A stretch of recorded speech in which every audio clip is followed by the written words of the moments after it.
What up, world? Appreciate you tuning in. So I had a friend send me a video.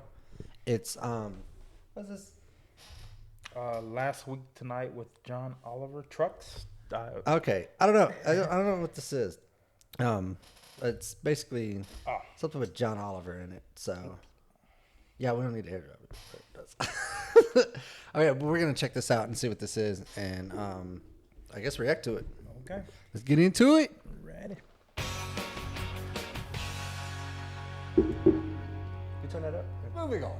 Our main story tonight concerns trucks. Everybody loves them, from kids who like the fact they go honk, honk, to producers of reality shows who it seems cannot get enough of trucks and their drivers. Across America. Okay, I already know where this is going. Yeah, that's a fact. That's weird because I don't understand why we had so many trucking reality shows and it's nothing. Like, they took the worst case scenarios. Right. You know what I mean? Yeah, like, yeah, remember Ice Road Truckers? Yeah. We still watch that shit and be like, there's no way I would do that. Hell no. And they had people like going through like mountains of Cambodia. Yeah. Falling off the edge of the cliff. I'm like, right. yeah, no. I would never do that. No, sure. But it was weird because people were obsessed with that stuff. So, yeah. I don't know. Let's see what happens. As a trucker, I look at that and I'm just like, nah. Ain't no way. Nah. No. Not even for 17 a mile, bro. No. Nah. No. It's not worth it. You I'm not that guy. Like exactly. You see how they get stuff to Alaska and stuff, how they drive over those giant lakes and oceans and stuff? Yeah, and all that ice. That shit's wild. I look at it and I just think of that thing just going, and that's it. Now you're whale food. I'm good. Well, hey, yeah. Oh, fuck that. All right, hold on. Let's keep going. See where this goes. Giant trucks with cargoes worth millions vanish into thin air. Big rig bounty hunters. There's no better way to learn this job than actually doing it. I remember that one. All Yeah. new. Shipping Wars. A new series. World's toughest trucker. All new series. World's toughest Mud trucker. Mountain Haulers. New series. I don't know what Mud Haulers. Yeah, that. See? That! That right there was my biggest fear, and it just showed it. That's what I was Begins saying. Sunday, June 7th. Yeah. Did you see that? Back that up. Look. Shipping Wars. A new series. World's toughest trucker. All new series. Mud Mountain Haulers. New series.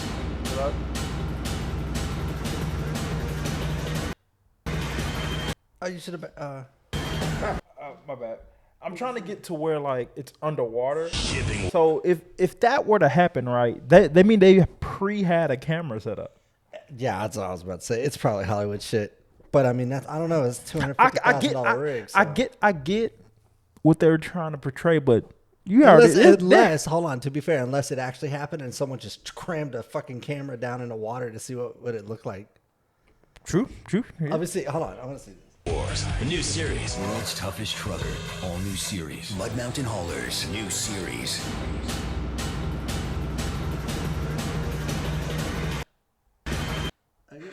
Right there. Yeah. So yeah, that's it underwater right there, right? Right. It kind of looks like somebody just took a camera with a boom stick, maybe like a GoPro, and just stuck it down off in there. But why are you on the outside of the truck as it's sinking? Like, why aren't you helping? No, worst case scenario was probably like he probably went to a soft spot and it was like there's no hope. It's going down. That's fair. And he was like, you know what? I'm just capture this. There is some instances where they tell you can't help. There's nothing you can do. Yeah. I mean, that's an 80,000 pound vehicle. I wouldn't be that close though. Yeah, I'd probably be far away. I wouldn't be there. True. Fuck that. That's why. That was my biggest fear. It's literally what I was talking about, and they showed it. Ice Road Truckers. Begins Sunday, June 17th at 10. Those guys. I'm gonna have to check that out. Apparently, people like their reality trucker shows the same way I like my coffee, full of ice and intense enough to make me shit myself. But trucks are not just a staple of reality TV. They're a vital part of our economy, carrying 70% of the tonnage that moves around America. And is that true? 70%? Let me look at it. I got a phone. I got a phone. Yeah, Let me see. I maybe thought that was higher. I would have thought it. Yeah, I would have thought it was higher than that. 70% of tonnage. So basically, like in America, right? They're saying. I think around the world. 70. Okay, do trucks carry 70%? iPhone. Damn it. Can't keep the percent low. All right, here we go. Let's see. 70%. What do you say of the tonnage? Of the tonnage. don't even know I'm what guessing tonnage that is. guessing that means the stuff that gets towed. I guess. That's what I was thinking. Let's see. Trucks move more than 70% of all goods transported around the United States. So it's more. It's more like Nevada. Let's see. It says trucking accounts for the vast majority of freight in America, with trucks carrying almost 71% of the tonnage moved. Okay, so but not that big of a drop. Yeah, that article was posted in 2017. Yeah. So this is old. Yeah. Or unless that's just the article. I think that may be just the article. Because I think he showed other stuff that different dates as well. It says this is the blue collar student death trap. Student debt trap. Death, huh? Drivers involved know just how much this country relies on them. If these trucks were shut down for That was back in 2007. 1 week, this country would be in 3 days. 3 days? Right. Where the hell did you come from? Right. Like, hold on. This dude's days. doing a whole interview, and this guy's sitting behind him, and he's just like 3 days. Like, you just know more. But he's not wrong. He's not wrong, no. But I'm just saying it was funny the way he just turned around on him, and he was just like 3 days. Right. He said a week. Nah, he said I give her 3 daes. A week. Yeah. Think about it. True. 3 days of all. Let's just say every trucker in the United States went on strike. They're like, we're gonna give y'all 3 days without us to see how y'all life would be.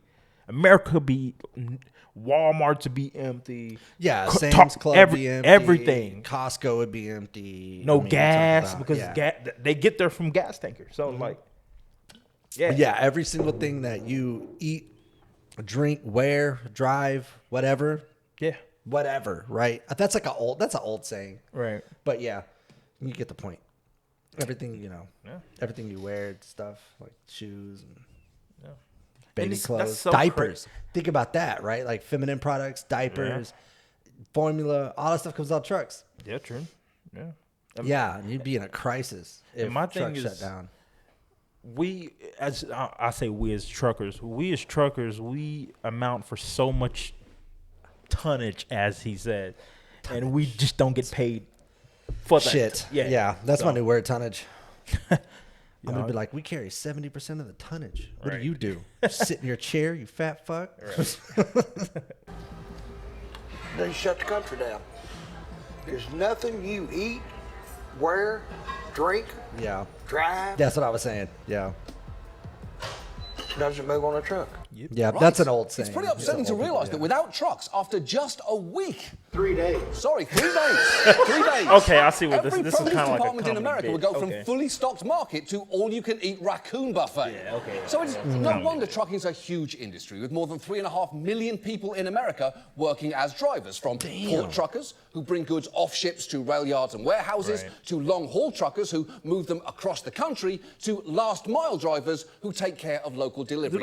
You've probably heard recently. Are those like the FedEx guys? Are they considered Yeah, truckers? so like FedEx, Amazon, Are they considered truckers UPS. now? Yeah, you have to have a Class B CDL, true. so technically they are truck drivers. They're not Class A. Yeah, true. Like they didn't go through I feel like the whole process. Yeah, I feel like truckers, if anybody who has to operate air brakes, if you got to operate some type of air brake, then you're a trucker.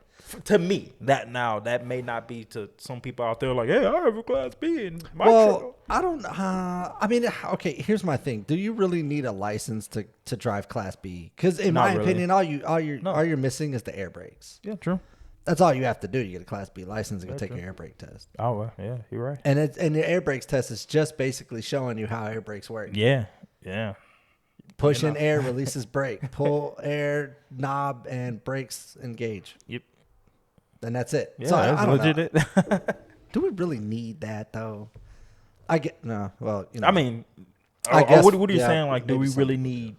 No, I'm saying, do we really need to go through all that to learn how to pull a knob? Probably not.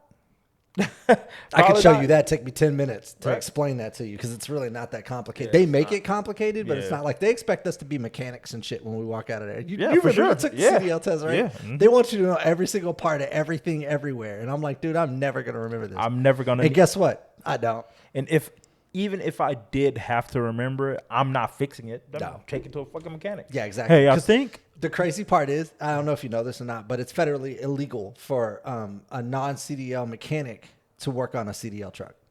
what the fuck?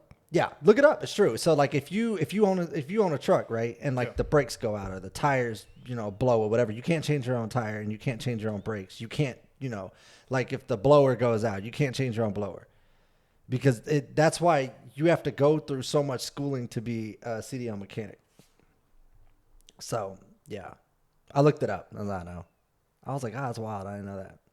That's why most companies, like big trucking companies, they'll have mechanics on standby. Yeah. And they have to be licensed. So even if you knew, like if let's say you knew everything about trucks, right? You couldn't go to say, Swift or one of these big companies and try to get a job because you have to be certified. Yeah. Wow. Just a little, just a little FYI in case you ever buy a truck one day and decide you want to change something on it. Well, yeah, let's see. Yeah, look it up. Maybe You do need a city. Oh, damn. See? Yeah, thought I was lying. Damn. Okay. Thought I was lying. All right, hold on, let's see where this goes. The whole industry is facing a massive problem. All right, we're going to turn now to a nationwide shortage of truck drivers. Major truck driver shortage straining the already stretched chain, and there doesn't seem to be an end in sight. Empty store shelves signal a supply chain in crisis, exacerbated by a shortage of truck drivers. Yeah. Okay, making sure. Make sure That doesn't sound good, does it? The only I don't time know I'm how. actively rooting for a supply chain crisis is whenever a container ship gets stuck in the Suez Canal. I don't care if the entire global economy collapses. How'd you do that, though? Oh, he was driving through the canal, and I guess he got turned the wrong way, and he got stuck. Huh. They got it freed. I think they got it freed now. By now, that was a long time ago. I just love to see that big That's a Swift rectangle driver. stuck. The point is, trucking companies have been quick to claim they're suffering a shortage of drivers. They've been saying that for a while now. But the truth is, their actual problem is less a problem of driver shortage and more of driver retention. There it is. Because Thank you. Yeah. Somebody brought it to light. That's true. That's 100% true. So it's not that we have a shortage of truck drivers. We have a shortage of people wanting to drive trucks for certain companies. Yep. Because some of these companies treat you like garbage. Trash. 100%. And then they treat you like shit. And then when you quit on them, they stand there like, what happened? Right. And I don't know. Because that's you know how I feel. Yeah. That's fuck. I want to be like, I want to say that's not true, but it's no. I know it's true. It is I'm true. trying to think my words out before I say it, so I don't sound stupid. But good luck. You know what podcast you're on, bro? I want to say that companies feed you until like they make you feel like we need you to do this. I didn't think it through, but like they want you to, we need you to do this, we need you to do this, we need you to do this, we need you to do this, but it's just for you to quit and them just to replace you like that. Well, so it's like so here's the thing, like what we have right now, you heard it, 3.5 million people in driving jobs. That includes Class B, Class A, Sprinter van, whatever, logistics in general, right? So what they're doing is, instead of, it's not so much that you're replaceable, there's just like a recycling going on of drivers. They would just recycle them around. But it's like, to me, I think it's like this global conspiracy. You know what I mean? I really do. Because it's like, hey, as long as we keep treating them like shit, we could just keep moving drivers in and out and it'll be fine. But the problem is, though, what if, all right, let's just say you treat a good driver like shit and you replace him with a not good driver. You're hurting no one but yourself. Yeah, but at the end of the day, I mean, how hurt is a $3.5 billion company? See, small local guys who are just trying to get their feet wet and they're trying to get off the ground, they're going to treat you good. That's why I say, if you're going to work for somebody, go work for an owner out, man. Yeah. Especially some that have like 2 or 3 trucks, they're on lease. Right. You know what I mean? Because they're going to pay you. They're going to treat you good. Right. And I know that because I've had that, happen. But you got to be careful who you work for, because some of them will work for big companies. And therefore, you're dealing with their dispatchers. Yeah, true. That's a whole nother topic, bro. Dispatchers are something else, man. But anyway, let's see what this is. Hundreds of thousands of people become truck drivers every year, but hundreds of thousands also quit. Yeah. Job turnover for truckers. Yeah, so that's the thing. So check this out. Turnover average. So turnover average over 100% a year at large companies. So that means that That means nobody stays long term at these big companies. So you're saying 10 people get hired, but 10 people will quit. Yeah. So remember your CDL class? Yeah. You remember your class? You had probably about, what, 25, 30? Yeah, I think Maybe we a were little bit probably larger? like 50 deep? 20. No, we weren't that deep. We were probably like 22. So I had 19. I remember that for a fact. We had 19 in our classroom that stayed because you know how stipulations are. Right. It's not as easy as go get a CDL or whatever. It is now. Right. But back then in Texas, we used to have surcharges on our license that if we ever had a ticket. So if we let me back up. We're gonna go on a long story. Give me a second. So all right. So back in the day, like if you had, say you got a ticket, right, and you went to court, you paid it off or whatever. Well, Texas would add a surcharge that you owe the state, right? That would stop a lot of people. It blocked people from getting their license. It actually got people suspended license, and it also stopped you from getting a CDL if you had those on your license, right? So what Greg Abbott did when he got in is he got rid of the surcharge in general, which is fucked up because I had just paid $2,500 to get mine taken off. Oh, okay. And I'm not the only one. There was a lot of other people out there. I know somebody recently who just got his surcharges taken off, and now he's trying to get into CDL. Yeah, tell him to run. I told him, like, hey, if you want to do it, go ahead. But run. Go do anything else. Go weld. Right. He was like, hey, what are some good build companies? Tractors for a living. Right. Go do anything but this. Yeah. But anyway, so yeah, so that's what I was saying about surcharges. But yeah, because it's not as easy. It didn't used to be as easy as just go get your CDL. You still have tests you have to pass, written exams, and physicals are a big one. I've seen people get turned away because they were too heavy. Yeah, I've seen that too. COPD. Sleep apnea. There's a lot of things like that that'll stop you from getting your CDL. So it's not just, it's not as easy. I think this, to me, and this is my personal opinion, this is a backup career. This isn't what you want to jump in and immediately go do. Now, if you want to do that, make sure you don't have kids. I always say that. Make sure you don't have kids in a life because they're going to keep you locked in there like a fucking slave in them trucks forever and you're never going home. I feel like this is I wouldn't say high school. I feel like this is the job for like someone fresh out, maybe like 2 years removed from high school. Yeah. No family. Yeah, that doesn't want to join the military. Right. So they're like, you know what? Yeah. I'm going to do this for 20 years, stack my money, and then get out and do something. Yeah, so we're going to get to the stacking money thing because I 100% think that's coming. I haven't seen this, but I think it is. Let's see where this goes. Averages over 100%, and at some companies it's as high as 300%. Meaning they're hiring How do you come back and just for a single quit job again? What? How do you have a 300% turnover rate? That makes it because okay, now I'm not a math genius. I'm not. That's what I'm trying to figure this out, Chris. Hold on. So if let's just say there's 40 people, right? 40 people at a company. Let's go 100. All right, bet. Let's go 100. It's easier. Let's go 100, right? So what, do they all quit? You have right. Let's say some companies have 100. Let's just say this is the company that quit or fired. So they have 100 employees leave, but they get back 100 employees. So they kind of even out. But some companies 300. So you got that 100% that quits. Then you have more. So that's where it lost me because it says turnover some at 300. So where's the extra bodies coming? So let's say you got 100 seats to fill, right? Right. So you hire 100 people. Right. Okay. God, I'm gonna look like an idiot on the internet. No. So you hire 100 people. All right. They all quit or get fired, whatever. Right. And then you hire another 100 people. They all quit and get fired. And all within 1 year, we do that 3 times. That's 300% maybe. It just seems like 100% to me. Yeah, that's still 100. That hired gets fired. I don't know how 300% happens. Maybe you overfill the seats and then they quit too. Maybe. I don't know, man. I don't know. That's a crazy number to be. 300%. That's a lot, though. I lost 300% of my money. What? How you negative drivers? Right. For the course of a year. And when a field this important has a level of job satisfaction that low, it sure seems like there is a huge problem. So tonight, let's examine the trucking industry. For sure. How drivers make a living, how they often don't, and how companies benefit from the whole... The thing which I'm glad I didn't have to go through is, I'm pretty sure they're going to bring it up, but like, you get paid by the mile. Yeah. So when you're not driving... Well, that's what I was losing telling you. fucking money. You're just sitting there. Yeah, that's what I was telling you when you were coming through the gate. Come work with us. Right. So that you're not paid by the mile. Because, see, the problem with being paid by the mile is when you sit, you're not making money. And you sit a lot. Yeah. I told you I sat in Florida for 4 days waiting on a load. And within those 4 days, I didn't make any money. You're talking about, I didn't even get a load until Friday. So that whole week, guess who didn't get paid? Me. So the next week, we did the same thing. So we got the load done. We ran it over the weekend, right? Right. Florida to North Carolina. So it wasn't that far. It really wasn't. And then we sit. So we have this retention of where we have a load, we go, we drop it off, we wait.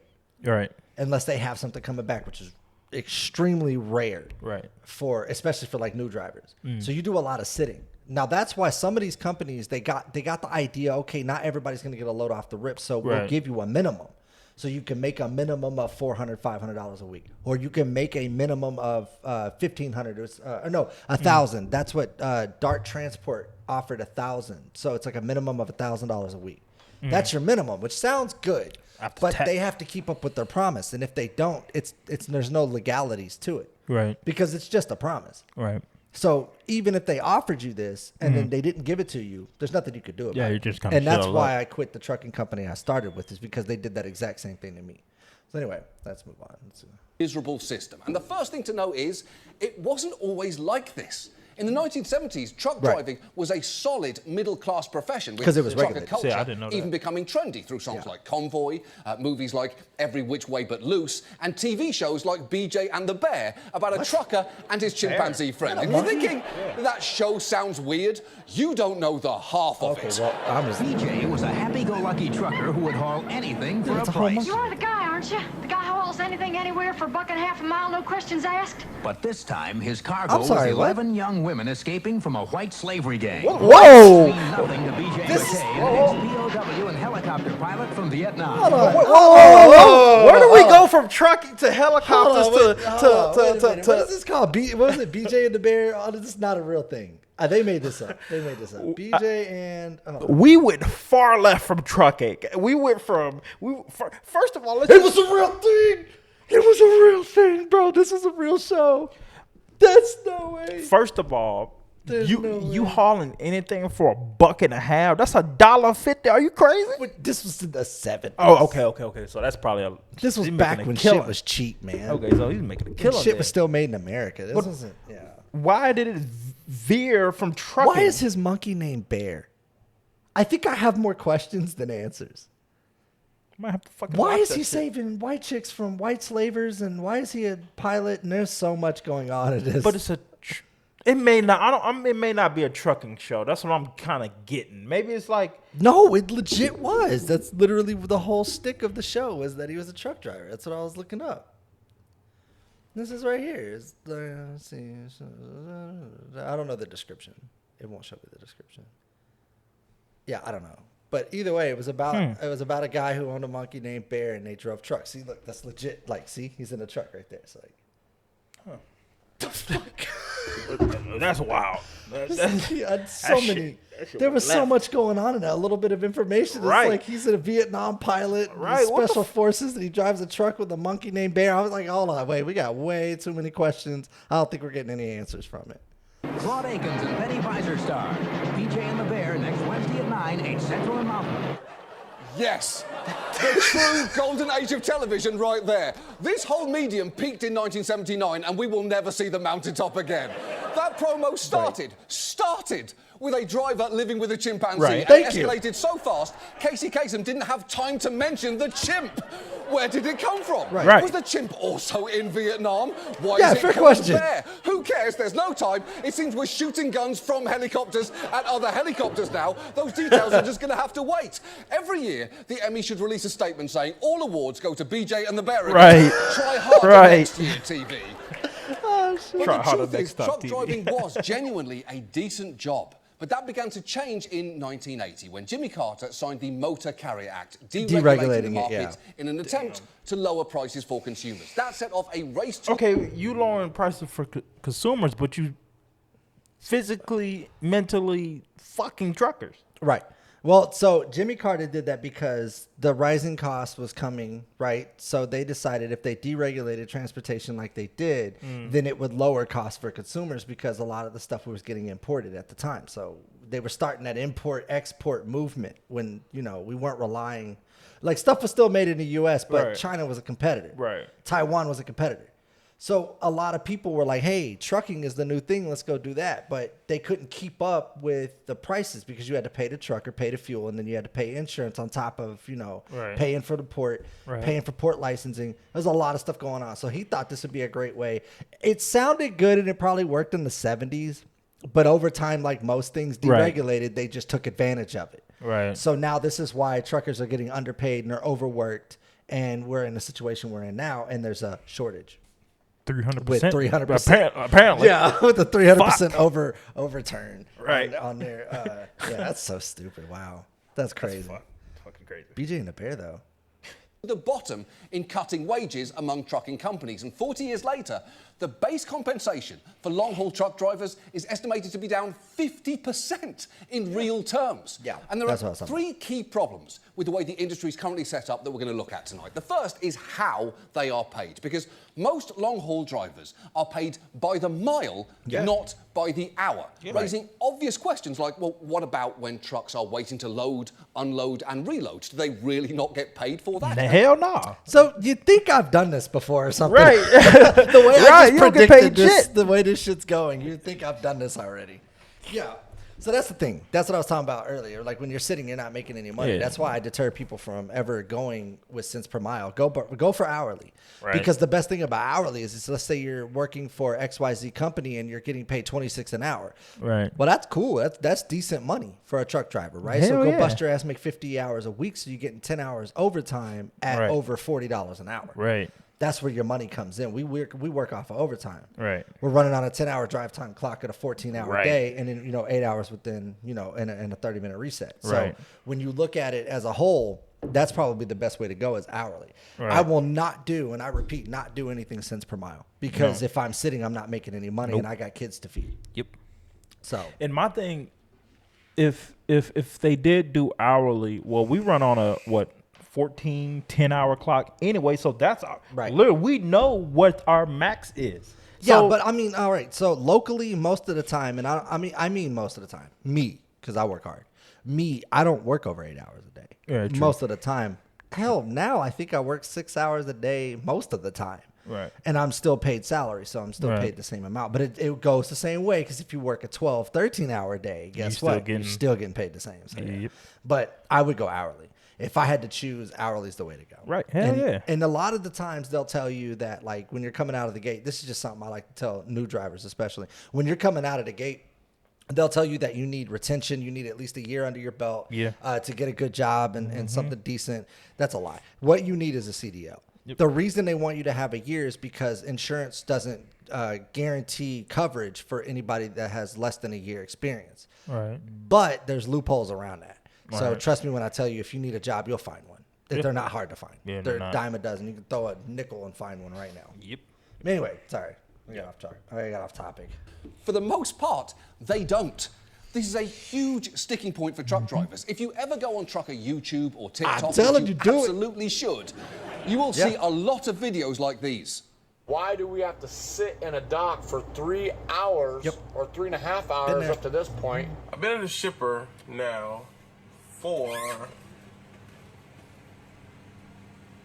19 hours. Oh, no. Not many other jobs where you... No, sir. No, sir. No, sir. Look, so here's the thing. You have the right to a load. Right. Yeah. If you work for a company under their contract, you got to redefine print. You have a right to a load. So if they don't have you a load within 19 hours, you request home time. Yep. I'm going home. Fuck that. Yeah. I'm not sitting here for days. Especially if upon I'm like days, 2 hours, 3 hours away from my crib. It's Yeah. over with. Yeah, it's over. Yeah, I'm going home. But see, this is stuff that I learned along the way. I didn't know this at the beginning. At the beginning, I thought you just sat there and didn't make money. That's nuts, bro. 19 hours is a long time. Crazy. Man. He did a whole reset in a whole day almost. You can just be on the job and not get paid. Sitting over there judging me, but I don't have a reload. We can't move. It's not me. It's He not was a dog me. getting It's doing frustrated. that. I can't help it. The dispatcher's slow as shit. Well, you call and tell him. I don't give a damn if you ain't got no thumbs. You call and tell him. Yeah, it's a major problem. The waiting time, that is, not the fact that dogs don't have thumbs and can't use a phone. That is probably a good thing, because if they could do that, they would literally never stop texting you shit like, fuck, fuck, fuck, I just saw a squirrel. And, Right. Love you. Fuck, just saw the squirrel again. There are a lot of guys out there that will run 24 hours a day. I know a few. Yeah, running yeah, off I'm of just 5-hour energies, meth, and Monster. These motherfuckers don't care. They just Super go. truckers? Oh, man. Yeah, the super truckers, man. They don't care. They'll go. They got 2 log books. Yeah, They're just going. So regulating that is a good idea. However, if you're going to regulate us, you have to regulate the shipper, because like he said, we can't sit for hours upon hours upon hours burning our day. Then when about the end of the time when, you know, our 10 hours is up, now you have a load for us to do, but we have to do a reset. And then and then what do? They kick you off the shipping yard. Yep. Because now that you have your stuff, you got to go. So now you have to go find parking, which is a whole nother fucking animal, because it's so hard to find parking out there. We're at a crisis about that right now. Hell, a lot of the times you'll see people on the side of the road with their flashes on because their hours ran out and they were looking for a place to park. I see it all the time. The trucking industry, man, is like the last of the Wild Wild West. It's so nuts. It's so nuts being out there, especially over the road. Doesn't require electronic monitoring devices like this one that log when the truck is moving to ensure compliance. But many drivers find that frustrating in a different way, because it limits their agency over how and when they can drive. That's what I was just saying. It limits the agency on how and when they can drive. Right. So you can't put regulations on us, but then let them do whatever they want. Right. Because then we run into this problem that we have now. We're not computers. We don't have an off button.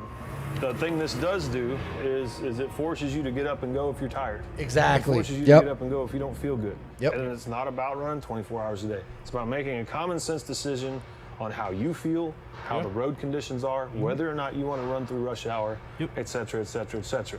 Look. So before he starts, 100% true.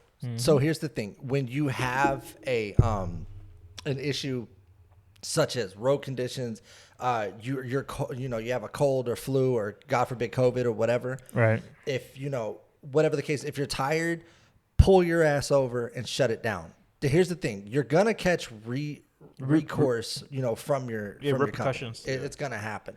You have a safety department in most of these big companies, but small companies usually don't. They just have an HR. However, who's on whose side is a coin toss. It really just depends. HR don't give a damn. That's not true. Sometimes HR is on your side. Sometimes they're not. It's really hard to decipher. That's one of those things where it goes back to who's kissing whose ass at that point. Right. But that is 100% true, because you do run into situations where they'll make you run even if you don't feel good, even if you're sick, and they'll pressure you. I wouldn't say make you, because they're not there. They get to go home at the end of the day. Right. You still got to be on the road. Right. But yeah, that leads into safety, and then you wonder why there's 5,000 crashes a year because of stuff like this. And so we have these problems that no one's addressing. And then let's just say you do, you budge, right?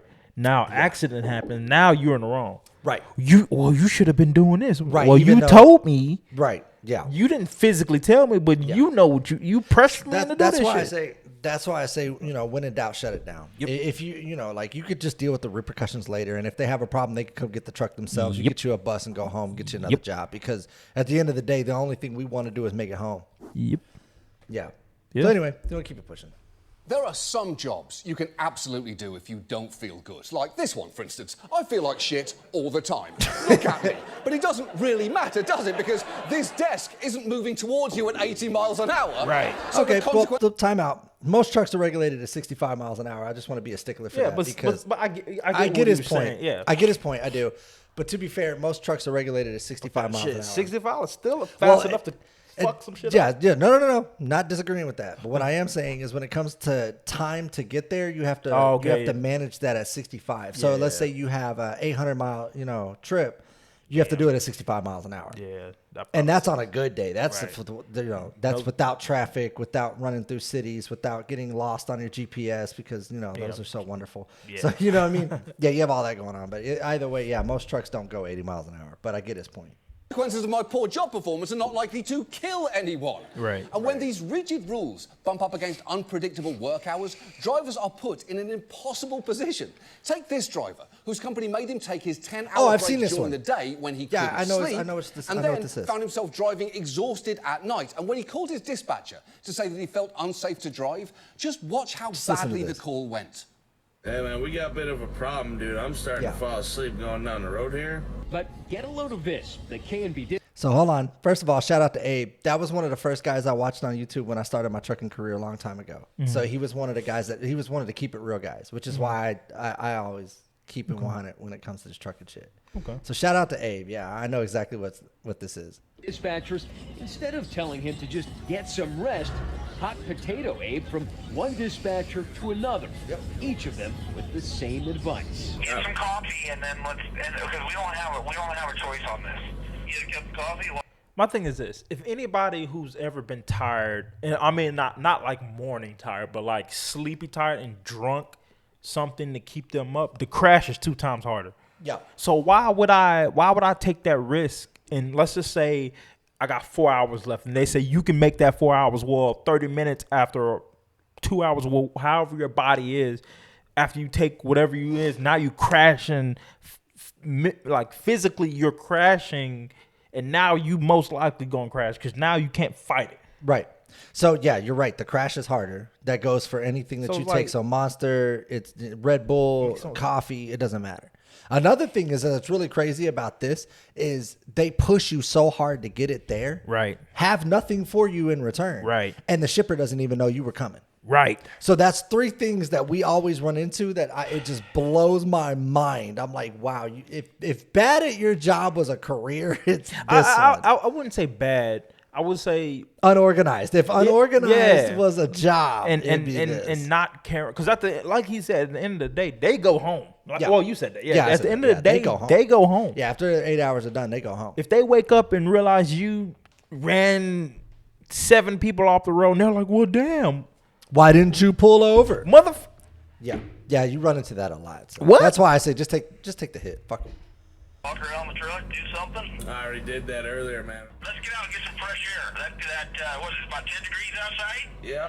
That'll wake you right up, right? I'm telling you, I'm not safe to drive at the moment. Okay, boy, then here's the deal. We don't have a choice on this. That's not how we work here, KB. I say I'm not going to hurt anybody out here on the road. You know what? You don't need to jump to that. That's dramatic. At that moment, I'd be like, "All right, come get the truck. I'm good. Yeah, come get the truck." Yeah, you can have it. No. See, the thing is and I know this seems like a rare occasion to most people who don't truck drive, that or shit they're not happens a in lot. this industry, or they don't understand how this works, but this Right. is all the time. Yep. And when I tell you all the time, I mean all the time. Throw a stone, pick a company, it's happened. Yep. I promise you, because the only thing they care about is getting freight from point A to point B. They don't care about what you have to go through. They don't care what you have to do. They don't care how long you've been awake, how long you've been asleep. They don't care. Right. On the plus side, it is a driver's job to get enough sleep. Right. If you know you got to run that night, Yeah, then you need to either take some NyQuil and go to sleep, man. Right, something. Because you got to do something to get ready for that night shift. Right. And night shifts are hard. I've ran them. I know. I've They're tried. tough. I've attempted it. Yeah, They're tough, man. They're hard. That it's all good until 2 o'clock rolls around. Right. At 2 is the time where you just start nodding off and you're like, God, I don't know how much more of this I could do. Everything's dark. It's quiet. You know, there's only so many comedy shows and so many songs you can listen to Right. before you just lose interest in everything and all you want to do is go to bed. It's hard. Yep. So for him to say, one thing I want to point out is he was saying that I don't feel safe to drive and I think it's best I pull over. But that guy is saying that this is dramatic bullshit. Right. And that, you're just making this up. That's not the case. But see, the only reason this got any insight to it is because this guy had a YouTube channel. Right. And that YouTube channel, he brought this Yeah. to attention and then was later fired for it. 100%. So that's the crazy part about, Because they gonna you made our being in company this look industry. bad, but this Yeah. is how y'all act though. What the But fuck? this is how you are. So I mean, who's making who look bad, right? Right. Yeah. Yeah. They don't care about you. At the end of the day, they care about money. I don't need this morning, right? Wow.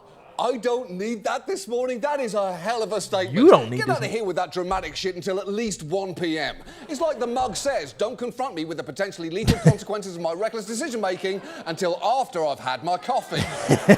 So drivers end up getting squeezed between regulations and the companies that they drive for, and at no point in the process are their own feelings or needs taken into account. And that is not the only way that they get squeezed here, because the second exploitative quirk of this industry concerns the relationship between drivers and trucking companies. Many carriers classify drivers not as employees, but as independent contractors. And while there are some to whom that label truly applies, those who genuinely have the freedom to choose between different loads and haul for whomever they want, the fact is, many companies misclassify drivers as independent who work exclusively for them and whose day-to-day lives they fundamentally control. And there are obvious reasons for companies to do this, as this trucker explains.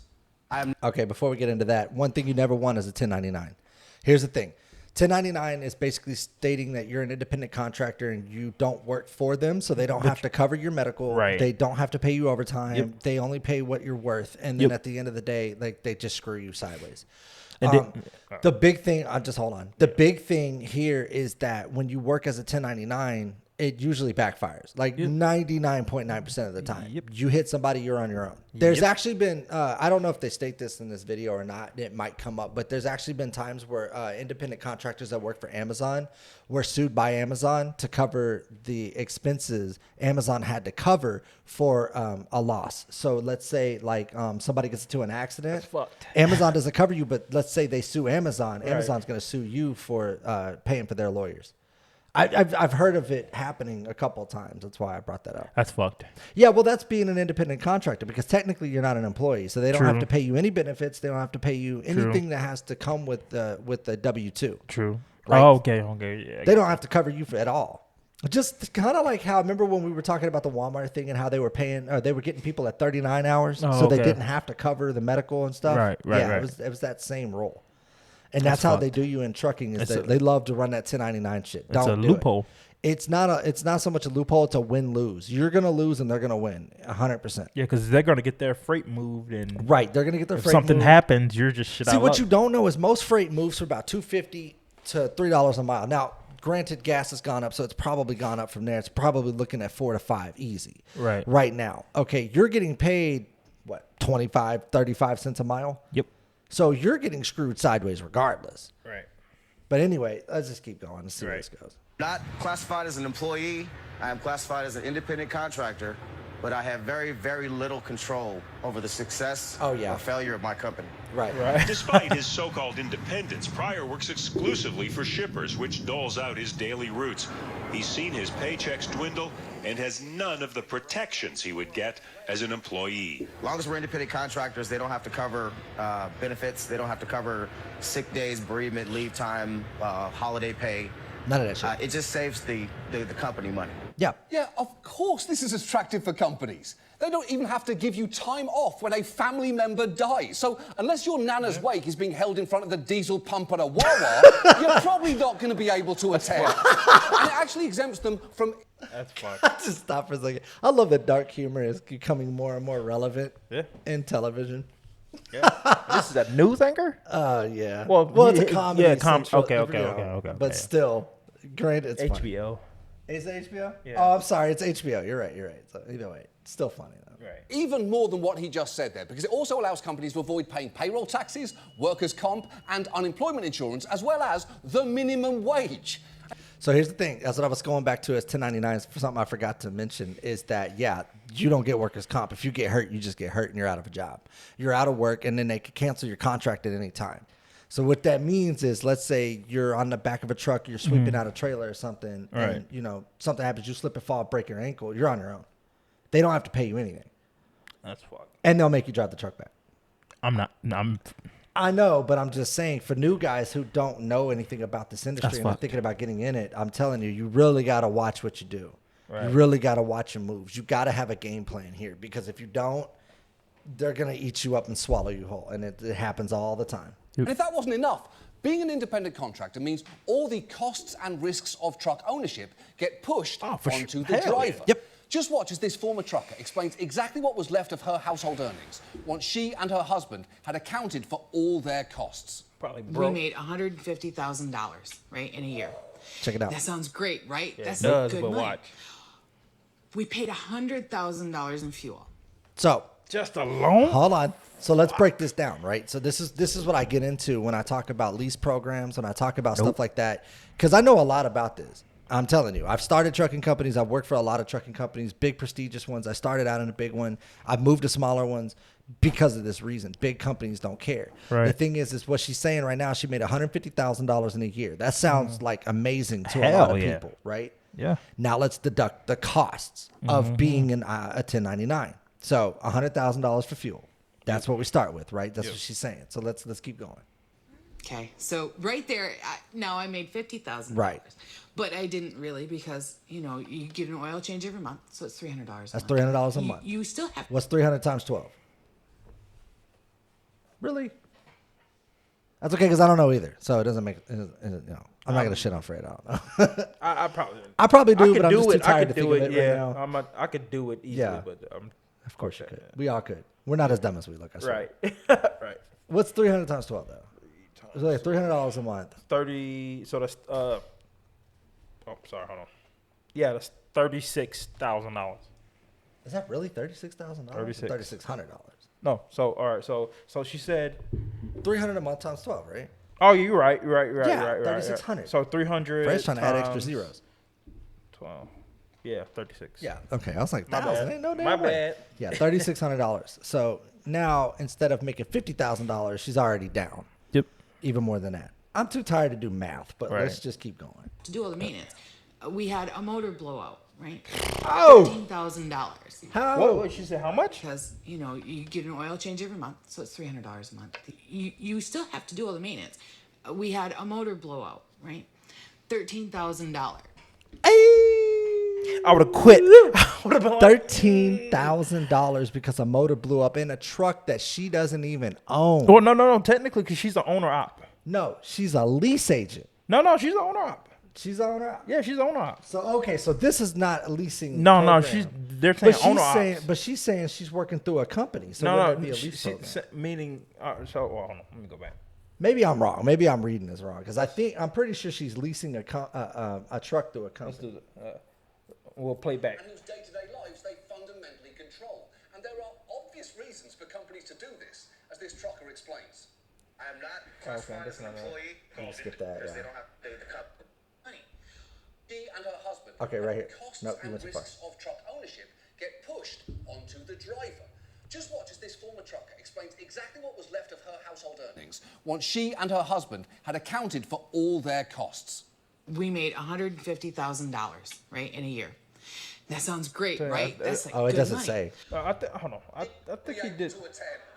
And it actually exempts them from even more than what he just said there, because it also allows companies to avoid paying payroll taxes, workers' comp, and unemployment insurance, as well as the minimum wage. And if that wasn't enough, being an independent contractor means all the costs and risks of truck ownership get pushed onto the driver. I'm thinking when you said independent contractor, I'm thinking of like being like I'm paying to own the truck. I'm going to explain this. So leasing agents are the ones who pay to own a truck. Yeah, that's what I'm saying. They feed you the lie, like, you're gonna make enough money to cover all the costs and yada yada yada, and you don't. Yeah. And then at the end of the term lease agreement, then you're now gonna own the truck. Right. Owner ops don't run under their own authority. Oh, okay. That's the difference between the two. If you do not run under your own authority, they got you by the balls. I promise you. Gotcha. So that's why I said she is a 1099. She's legit a lease agent. Just watch as this former trucker explains exactly what was left of her household We've seen that.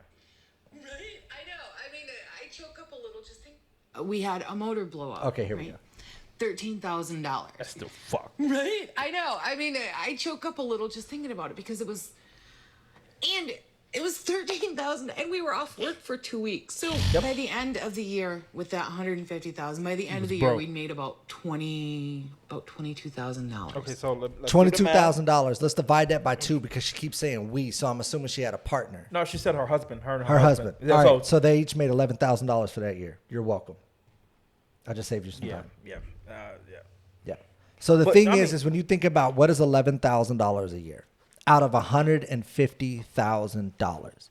Now $100,000 went to fuel. You can't help fuel costs. Yeah. Now here's the difference. The way that owner ops offset fuel costs is raise the cent per mile. Yep. So if an owner op, let's say that an owner op has been working for a company for a while and they are working with, because I don't say for, they're working with the company under their own authority. They have their own FMCSA score. They have their own everything, right? They've been working for that company or with that company for a while. Mm-hmm. So they've been running for $250 a mile like clockwork, no problem, never had a problem.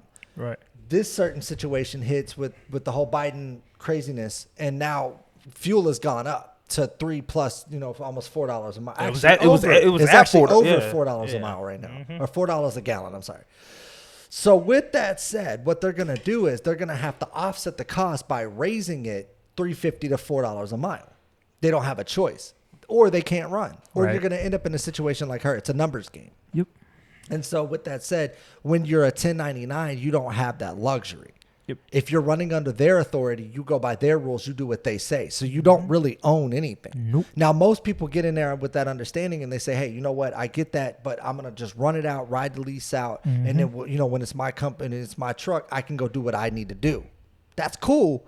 But then you run into situations like that. So now she's made $11,000 by herself for the whole year. That's not enough to live off of ramen. That's crazy. That's not even fair. That's not even remotely fair. I've had companies. She probably a company or whatever. Like let's just say if someone went through a company who owner op, they sell because I've had. I can't remember. I think it was Western something. They called me and they were like, "Yeah, we'll give you this. You'll have enough to pay for your truck, food, gas, utilities on the truck, and whatever." And I'm sitting here listening to them like, stop it. I watched a guy. This is true. We're gonna get back to this in a second, but I watched a YouTube guy that he owns his own truck. Okay. Back up. He leases his own truck through a company I can't say right now because I don't want to get demonetized. But either way, so he leases a truck through this company, and he was showing the at home and what he brings home. Now, mind you, this guy runs hard. Yeah, he brings home about $1,500 a week. That sounds cool, right? True. However, when you're a lease agent, now you are responsible for all the repairs. Yep. All of the, if a tire blows, you got to pay for it. Yep. If the motor blows, you got to pay for it. Yep. The blower goes out. Name a part. All of them are expensive. They're not cheap. Trucks are the most expensive thing to maintain and keep running. Yep. So he's out all that money. So like, if he doesn't stack up most of that money and not live on it, he ain't making nothing. Yep. It only takes one situation like what she went through, and he might not even bring home $11,000. He might be negative. I've heard of people going negative, where at the end of the week they owe the company. That's insane, and they're allowing that. Like the government has allowed people to do this. Yep. They've allowed people to take advantage of people who don't understand how leasing works. Yep. By let's keep moving. Yeah, and look, I am no CPA, despite the face glasses and insatiable horniness for numbers that strongly implies otherwise. But that seems like a pretty shitty bottom line. Yeah. And while most of the drivers that you've seen so far tonight have been in long haul, this independent contractor problem also very much applies to those at either end of the shipping process too, like port truckers, where one study estimated 2/3 of them are misclassified, and also last mile drivers. Those are the people who drive box trucks or sprinter vans to deliver stuff directly to your door. You know how you see FedEx ground trucks? Those aren't actually FedEx employees, despite every visual indication to the contrary. They may wear a FedEx uniform, their truck may say FedEx on it, and they may exclusively deliver packages for FedEx. But they are technically independent. If you look carefully at the side of their trucks, you will see small fine print indicating who actually owns it, and it's not FedEx. Amazon uses a similar model with its delivery service partners. And again, the appeal for Amazon is obvious. Using drivers that aren't direct employees allows them to distance themselves from liability when things go wrong, which they do, particularly given the ridiculous pace that Amazon expects. You've probably heard all of the stories about drivers having to urinate into bottles because they didn't have time to stop. So that's a big deal. That's one of the things you run into. It's hard to stop when you're on a time crunch, and a lot of guys will piss in bottles, shit in bags, and throw it out the window. I've been at truck stops and seen, what the fuck was that? And like, that was some shit. Yeah, I've seen it all. Seen it. Yeah, I've seen it all. You wonder why a lot of truckers will keep buckets and fresh toilet paper in their truck. Hell yeah. Yeah, well, there's a lot of times, to be fair. I haven't done it. Luckily, I haven't had to. Shit, but I've almost came close, goddamn. Yeah, that's what I'm saying. We've came close. Yeah, I've seen it. But I'm saying, like, luckily I haven't had to do that. However, I pissed in bottles. Like, I've done worse than that. But still, the thing is like when you're on a time crunch and you can't stop, or sometimes you're in the middle of nowhere and there's nowhere to stop. Nope. That's the worst part is like when you're driving through the mountains, there's nowhere to stop. There's no TA at the top that lets you just, use the bathroom and do what you got to do. There's none of that. You're on your own. So you have to figure out, ways and different plans and whatnot. Some people will keep antifreeze jugs. Some people keep milk jugs. And it's a thing. It's a nasty, nasty world out there, man. I just tell everybody prepare for it because that's life on the road. That's why I don't do it. That speaks to the relentless pressure to deliver hundreds of packages per shift. Yep. People are busting their ass, driving way over the speed limit. People are running through stop signs, running through yellow lights. Everybody I knew was buckling their seatbelt behind their backs because the time it took just to buckle your seatbelt, unbuckle your seatbelt every time was enough time to get you behind schedule. Yep. Yeah, that's not good, is it? I thought that everyone knew the only place it's absolutely fine not to have a seatbelt is, for some reason, a school bus. That is where we collectively agreed to skimp on them as a society. The kids will be fine. We'll put a little stop sign on the outside. They'll be fine. That's crazy because I thought of that a lot. Now I always wondered why we never had seatbelts on school buses. That seems like something we should have did a long time ago. And if you think that non-stop pressure seems like an accident waiting to happen, it already has. Investigations by ProPublica and BuzzFeed found that in a 4-year window, drivers delivering Amazon packages have been involved in more than 60 crashes that led to serious injuries, including 13 deaths, or as that's more commonly known, a Bezos' dozen. Oh my God. Did you hear what he said? I gotta back that up. Drivers delivering Amazon packages have been involved in more than 60 crashes that led to serious injuries, including 13 deaths, or as that's more commonly known, a Bezos' dozen. Damn! Whoever wrote that, genius. Damn. That's genius. That's a good one. Oh my God. That man going in space. This nigga. Oh my God, that's 13 funny. dozen. He said the Bezos dozen. Oh man, that's fucking hilarious. But again, Amazon is basically off the hook here because these drivers are not their employees, they're independent contractors, meaning that the contractor is responsible for anything that goes wrong, not them. In fact, under Amazon's contracts, they're even reportedly responsible for paying Amazon's legal bills in the event of a lawsuit, which, you know what, is actually...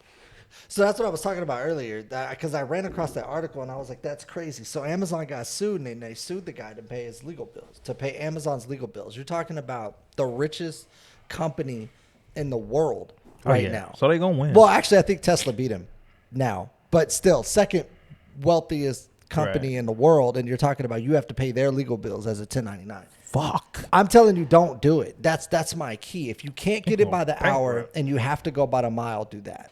Yeah. If they try to preach this 1099, leasing stuff like that, no. If you can't buy your own truck and get your own authority, I wouldn't even, especially now. Yeah. Especially nowadays. Gas too high and insurance is too high, and that's way too much. Actually only fair. It's not like Jeff Bezos can afford to pay all those lawyers. He's spending his money on things that truly benefit society, like launching himself into space before disappointing everyone and coming back home safely.